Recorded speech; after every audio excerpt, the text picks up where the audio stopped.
د وایس اف امریکا ډیوا ګرانو مینوالو ستاسو کوربه فاروق فراق د پروګرام دا خاوره دا خلک سره د متحده عرب اماراتو په شارجه ایالت کې موجود دی. حجره ده، شاعران پکې ناستې دي، لیکوالان پکې ناستې دي، ملګري پکې د یو بل ناستې دي. خبرې به کوو، شعرونه به درته اورو. دلته موږ سره ډېر نومیالي شاعران هم شته، د هغې ښکلي ښکلي شعرونه به درته اورو. په سیاسي موضوعاتو به پکې هم خبرې کوو. خو حجره به اوپن وي. ابصره څنګه یاره چې حجره د ټول کلي د سره او د نیمو شپو منګیزه ما لالی وهي نه. حجره کې خو ګوره دا قصې نه ازادې خبرې به کوو، روزمرې به یو ممتاز صاحب مونږ ورې د دې قید و بند نه آزاد خلک وو، مونږ خو د حجرې خلک وو. نو فراق صاحب هم دغسې به وي. د ټولو نه اول خو ښاغلی نزار صاحب را سره ناست دی. او نزار صاحب خو مینوالو تاسو ټول په سوشل میډیا مینئ او په ټي وي باندې مینئ. نزار صاحب دغه قامیت په پردی خاوره کې پالل، ژبه پالل، دا څونه سخت کار دی. د څه کړمو سره مخ کېږئ؟ یاره زه خو به رښتیا خبره وکړم چې موږ د تېرو 15 کالو راسې دلته کې د پښتو د مشاعرې کوو، د پښتو پښتونولۍ پروګرامونه کوو. خو یو شتمن پښتون در نن تاریخه پورې زموږ نه نه راټاپولي. دا موږ دا شاعران دا ملګري چې د میاشتې کې مې شل روپۍ راغونډو، په دې په موږ دا په ځان باندې فرض ایښی چې موږ به هره میاشت کې یو کتاب چاپ کوو. نو 12 کتابونه به چاپ کوو. نو چې راشو چې چندو چاپ کوئ، دا د خپل دا د مزدوره دا زموږ لاسونه چې پولی شوي د هغې په پیسو باندې چاپ کوو. زموږ د ملګري چاپ کوي دغه شل روپۍ راځای کوو. نو په هغې باندې دا موږ په ځان فرض ایښی چې دا 12 کتابونه به د اماراتو پښتو دا موږ لوس کړی د خپل کام سره چې دا به خامخا موږ په کال کې چاپ کوو. نو دغه موږ چاپ کوو د کتابونو په حواله باندې چې مختلف خلک کتابونه راته رالیږي چې دا چاپ کوي دا چاپ کوي. بیا موږ انتخاب کوو چې د کم نه کام ته زیاته ګټه کیدی شي. موږ کوشش دا کوو چې نثر زیات چاپ کوو، که چې نثر په پښتو کې ډېر لږ دی. نو یو خو موږ په دې حواله باندې بل زموږ دا سوره دا 15 میاشتې وشي چې موږ دلته ملګري کینو. نو په دې خبره ډېر سوچ کوو چې دا د لر او بر د پښتنو په منځ کې ځینې خلک دا تاوتریخوالی پیدا کوي. نو موږ اکثر په دې خبره کوو چې څنګه کولی شو چې د بره پښتونخوا پښتانه هم پوهه کړو، د کوزو پښتونخوا دا هم پوهه کړو. یقینا چې زموږ ټول ملګري په دې خبره ډېر زیات دلګیر دي چې دا یو کام دی، خو په منځ کې د ډیورند ناکرخه ده. دواړه خو یو کام دی. اوس ځینې خلک د ځینې خلکو په ګټه کې ده چې دا نفرتونه، دا بغض او دا کینې د دوی په منځ کې سیوا کړي. موږ زیاتتر ملګري په دې هڅو کې یو، په دې کوششونو کې یو چې څنګه وکړو چې دغه نفرتونه دا نو زموږ زیات د بیس موضوعګان نن سبا دغه وي، لکه چې په دې خبرو کې بحث کوو. وایي ګاډی د ښي لاس ته والی استاذ جي، موږ هم د ښي لاس ته ناستو. ما یو خبره ذهن کې ګرځي، د حجرې خبرې دي، دا قصه به وګورې په ګپ شپ کې کوو. زه د نظار صاحب د خبرو رښتیا خبره ده ډېر جذباتي کړم، او زه په دې موقع دا ویل غواړم د دې دریځ نه زه ګټه پورته کوم چې د یو قام مزدور کې دومره جذبه دومره فکري چې د هغه په لاسو باندې تڼا کي او هغه قامي فکر کوي، هغه د خپلې ژبې د خپل کلتور خدمت کوي. نو دا قام به څنګه بدرنګ شي؟ نو زه ډېر په ډاډ او په پوخ زړه وایم چې زموږ په قام کې داسې خلک شته دی، باشعوره خلک شته دی. او موږ خو هلته موږ ته کور نږدې، مور نږدې، اور نږدې. نو موږ که یو شعر ویو نو څه، دا خلک په مسافرۍ او مزدورۍ کې راته شعرونه وایي. نو لحاظه دې خوا به هم پام کې غورې، ګاډی به ټول اخوا نه ګرځي. مینوالو تاسو زما اکثر پروګرامونه چې ګوره هغه سنجیده بڼي، خو تاسو ته مې ویل چې دا چونکې حجره ده نو په حجره کې مدام دغه رنګ ټوکې ټقالي. او افسر الملک افغان زمونږ زلمی صحافي دی، شاعر دی، لیکوال دی، او نور هم پکې بلا ګوتې دي. دا به ورته وخت په وخت باندې اورم. خو زه وینم چې موږ سره په دې محفل کې زمونږ د پښتني خاورې د پښتون ولس ډېر یو تکړه خبریال ښاغلی وقاص شاه صاحب هم ناسته دی.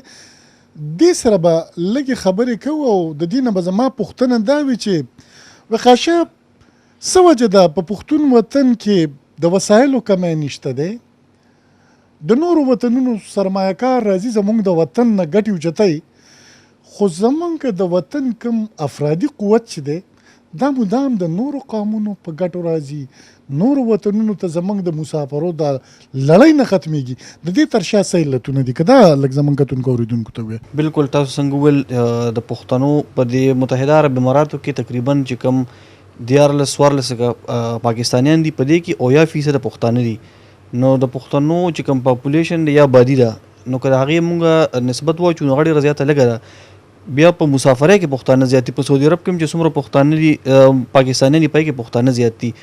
د بدقسمتۍ خبره څنګه چې تاسو وویل چې په پښتونخوا کې یا د پښتنو په وطن کې خو ډېر زیات وسایل دي، وسایل هم پکې شته. زمونږ چې کوم نوی نسل دی نو هغه تعلیم یافته هم دی، پوه هم دی، خو د بدقسمتۍ نه زه بیا هم دا ووایم هغه زړې زړې خبرې بیا موږ چې زموږ لیډرشپ نشته، زموږ لیډران نشته، زموږ مشران نشته، نو دغه یو کمی دی زما په خیال باندې. بیا په پاکستان کې چې کوم ویش شوی دی د وسایلو نو هغه هم داسې منصفانه نه دی شوی. هغې کوم زموږ یو غټ صوبه یو غټ رور دی نو زیاتره په دې وسایلو باندې په دې پالیسي سازۍ کې په دغه ټولو امورو کې د هغه ونډه د هغه برخه زیاته ده. موږ سره زرین زاده یوسفزی صاحب هم ناست دی. زرین زاده صاحب وقاص په خپلو خبرو کې یوه خبره دا وکړله چې زموږ د مسافرو او زموږ د بدو ورځو د لړۍ ځکه نه تم کېږي چې پښتنو سره قیادت نشته دی.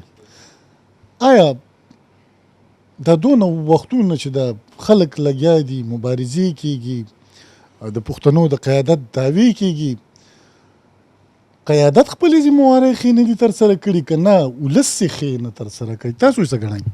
زه وایم چې تاسو د روزګار په حواله باندې خبره کړه چې هلته روزګارونه نشته، پښتانه چې کوم دی پردو وطنونو کې مسافر دي او لکه مطلب روزګار پسې ځي. نو درې غټه وجه خو دا ده چې پښتنو ته په خپل وطن کې په خپلو وسایلو باندې اختیار نشته او یو داسې په شرایطو باندې هلته موږ ژوند کوو چې کوم راته هغوی جوړ کړي دي د هغې مطابق کوو. لکه مطلب یو غني وطن دی، خدای پاک پکې اوبه بلا پیدا کړي دي، بلا قسم معدنیات دي پکې، هر څه پکې ډېر دي. زه تاسو ته یو وړه غونې خبره کوم چې په تېر حکومت کې په لومړي ځل باندې اتلسم ترمیم چې و دا لکه مطلب لکه پاکستان کې د وړو صوبو لپاره یو ډېر بختور ګام و چې اوچت شو، په آئین کې ترمیم وشو.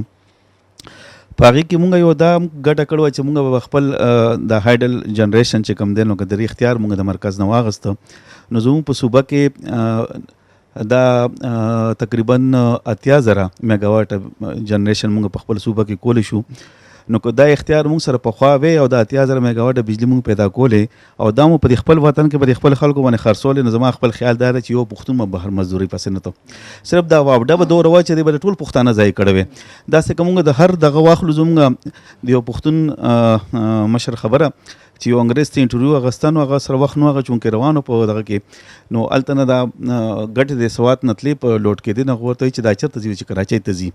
وایي چې دا ولې لکه مطلب هلته کې مزدور دی نه چې مزدور هم دلته نه ځي. نو وایي چې بجلي دلته نشته، بجلي دلته جوړېږي، چې بجلي هم دلته جوړېږي هلته ځي. نو چې بیا دا څنګه وطن دی چې مزدور هم دلته نه ځي، ګټه هم دلته پیدا کېږي ځي، بجلي هم درې ځای نه ځي.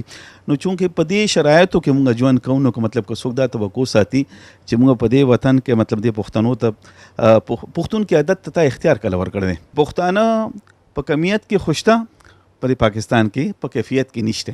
د ښاغلي زرین زاده یوسفزی صاحب د خبر نه وروستو مینوالو موږ سره په دې محفل کې ډېر لوی شاعر ښاغلی ممتاز ورکزی صاحب هم تشریف فرما دی. راځئ د هغې نه در باندې څو خواږه خواږه شعرونه اورم. ممتاز صاحب که خپل څو شعرونه راته ووایي. که دا ماښام د په نامه کمه نو څنګه به شي، که ځان شراب کم تا پیاله کمه نو څنګه به شي. ډېر ښکلی شعر. مینه اوس څه پاتې ده، بس خو خاطره پاتې ده، ښه که زه هېره خاطره کمه نو څنګه به شي. او تازه یادونو ته که جوړ کمه تازه قبرونه، ځکه دا خپل زړه هدیره کمه نو څنګه به شي. تر اوسه راغلمه په هره لار تنها راغلمه، اوس که دا خپل ځان را سره کمه نو څنګه به شي. ممتازه ما کې یو منصور په بدمستی راغلی، که نن سبا یې غرغره کمه نو څنګه به شي. ډېر ښکلی.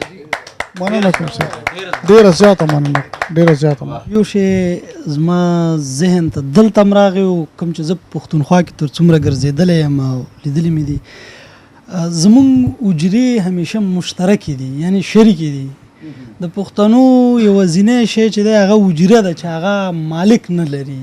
لکه په کلو کې چې زه څومره ګرځېدلی یم او ما لیدلی دي خلکو کټونه راکش کړي دي چې میلمانه راغلي دي ناست دي او هغلته بیا هر څه تیار شوي دي.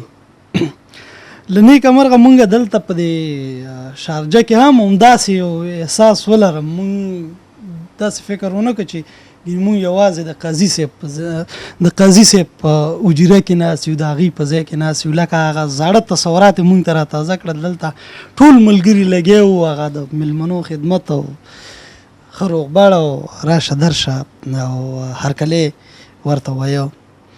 نو لکه دا د دې یو زیری دی مونږ ته چې مونږ خپل روایات نه دي پرېښي، بلکې مونږ د خپل روایاتو د ساتلو سره سره لګیا یو او د ډېرو سختو حالاتو څخه تېرېږو هم، او یو ډول لکه څنګه چې تاسې ویلې مزاحمت یا مقاومت هم کوو.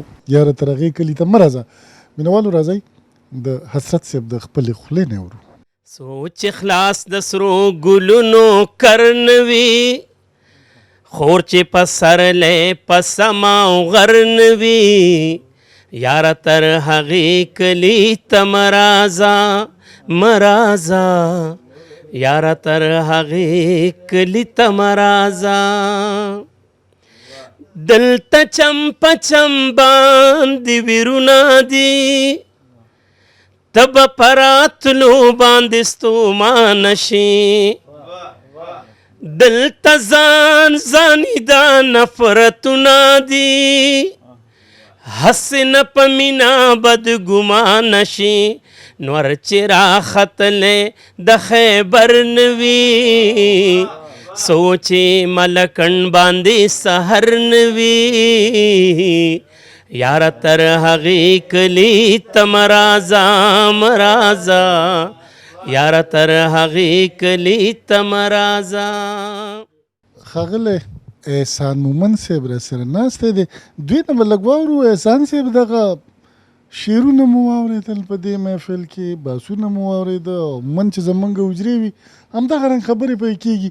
کله چې دغه رنګې ماحول وي، درته شعرونه وي، د سیاست خبرې وي، د چم ګاوڼ د کور مالت خبرې وي، مسافري مو پې اساني کې که نه مشکل زیات وي بیا هم؟ ډیره مننه فاروق صاحب، او موږ ډیره مننه کوو د قاضي صاحب چې موږ د خپلې حجرې ته دوی راوبللو، او موږ خو همیشه د ده میلمانه یو، نو دوی دې خدای خوشحاله ساتي. بلکل ستاسو خبره سمه ده چې په دې مسافرۍ کې دا شاعري او د وطن یادول او د وطن نغمې او سندرې دا د ژوند آسان کی، او ژوند چې کم دی ګران خو دی، او پښتنو ته د ټولو نه زیات ګران دی، نو په دې نغمو دا آسان شي. زه خو کله کله سوچ کوم چې موږ ژوند ټول په خوبونو کې تیر کو، او خوبونه چې کم دی نو دا د چا میراث نه دی، د دې په ماتېدو څوک عدالتونو ته نه ځي. احرام چې وتړي تصویر به د کعبې وباسي، احرام چې وتړي تصویر به د کعبې وباسي، او دا بعضې خلک صرف دې لره جامې وباسي. احرام چې وتړي تصویر به د کعبې وباسي، او دا بعضې خلک صرف دې لره جامې وباسي. او که چېرې مړم نو دښمن زما په لاش خبر کړئ، که چېرې مړم نو دښمن زما په لاش خبر کوي، زما یاران اکثر په داسې وخت کې خپې وباسي. دلته کې هر سړی کافر دی او دوزخ ته به ځي، او دلته کې هر سړی مولا دی او فتوی وباسي. او دغه غلام ابن غلام درمانه مه ویښوه، دغه غلام ابن غلام درمانه مه ویښوه، دوی کې څوک نشته چې خبره به د خولې وباسي. یو نظم وایم وړوکی شان تصویر چې ما چغې کړي، ما افسوس کړی دی، نن خپل بچي رانه تپوس کړی دی، ویل یې تا په تنهایۍ کې وینم، یا دې د شپې په خاموشۍ کې وینم، ورته ولاړ یې کله کله جاړې بابا ته دې تصویر ته څه له جاړې. ته د ماښامو د کېدو نه مخکې په بستره د سملاستو نه مخکې پاسې له دې تصویر نه پپه واخلې، هم ته پخی هم ته په چپه واخلې. دا چې د ژوند او د رڼا تصویر دی بابا، دا څوک دی، دا د چا تصویر دی؟ ما ورته وویل چې ته څه پېژنې، ته لا ماشوم یې، ته دې نه پېژنې د خپله هره خوشحالي بایللې، ان تر دې چې یخاني بایللې، زما ستا د زندګۍ دپاره د چینار په شان ځواني بایللې. بچی د خلوي کمال کړی دی، نه یې هېڅ طرز په خپل حال کړی دی، د خپل ځان دپاره هېڅ ونه کړه، د پښتو او پښتون سوال کړی دی. بچیا دغه دنګ سړی چې ښکاري، دا د چینار په رنګ سړی چې ښکاري، د هر پښتون د هر افغان بابا دی. بچیا دا د باچا خان بابا دی. چې مې ولیدې د یار سترګې قدرته چې مې ولیدې د یار سترګې قدرته هغه دم په سجیده شوم له هیبته او دا غنمو نعمت نسو لوی ربه دا غنمو نعمت نسو لوی ربه چې ادم دې پې راویستو له جنته او دا خپل ژوند ورته واپس کړمه که څنګه دا خپل ژوند ورته واپس کړمه که څنګه لکه سود راپسې اوړې عبادته منکو او ته زما په سر د خدای دربار ته لاړې ته زما په سر د خدای دربار ته لاړې مبارک شه شکایته اے د رڼا قاتله اے د سبا قاتله مکتب دې وران کړه راته ژوندون دې ګران کړه راته ښکلا دې هم قتل کړه ځلا دې هم قتل کړه نغمه دې هم قتل کړه وږمه دې هم قتل کړه اے د رڼا قاتله اے د سبا قاتله زما په لاس کې دې ټوپک راکړلو زما په لاس کې دې کوتک راکړلو زه دې پاتور او ننګیالې هم کړمه زه دې جهان ته میړنې هم کړمه اے د رڼا قاتله اے د سبا قاتله زه به تر څو پورې دا ستا په نغاره ګډېږم زه به تر څو پورې دا ستا په اشاره غولېږم زه به تر څو پورې دا ستا له اختار ویریږم زه به تر څو پورې دا ستا په اجازه چلیږم اے د رڼا قاتله اے د سبا قاتله زه به تر څو پورې په ژوند کې هسې مړی یمه زه به تر څو پورې له ژونده داسې ستړی یمه ستا په خلاف راته جرأت پکار دی ملګرو پاسې بغاوت پکار دی اے د رڼا قاتله اے د سبا قاتله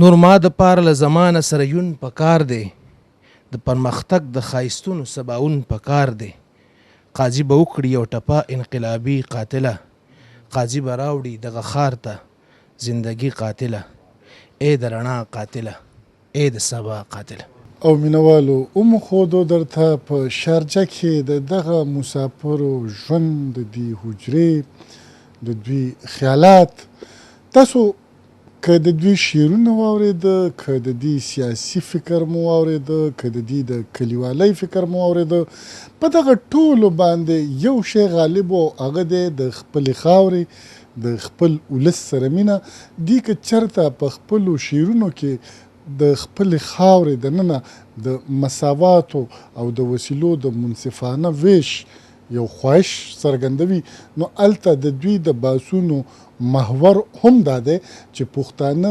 باصلاحیته خلک دي دی خواریکه خلک دي دی که په پردو وطنونو کې د شګو نه بلډینګان او ګلزارونه جوړولی شي نو خپله د ګل په شانتې خاوره نور هم غوړولی او سمسورولی شي د یو بل خوندور پروګرام سره به درته بیا زیږېږم په لوی الله مو سپارم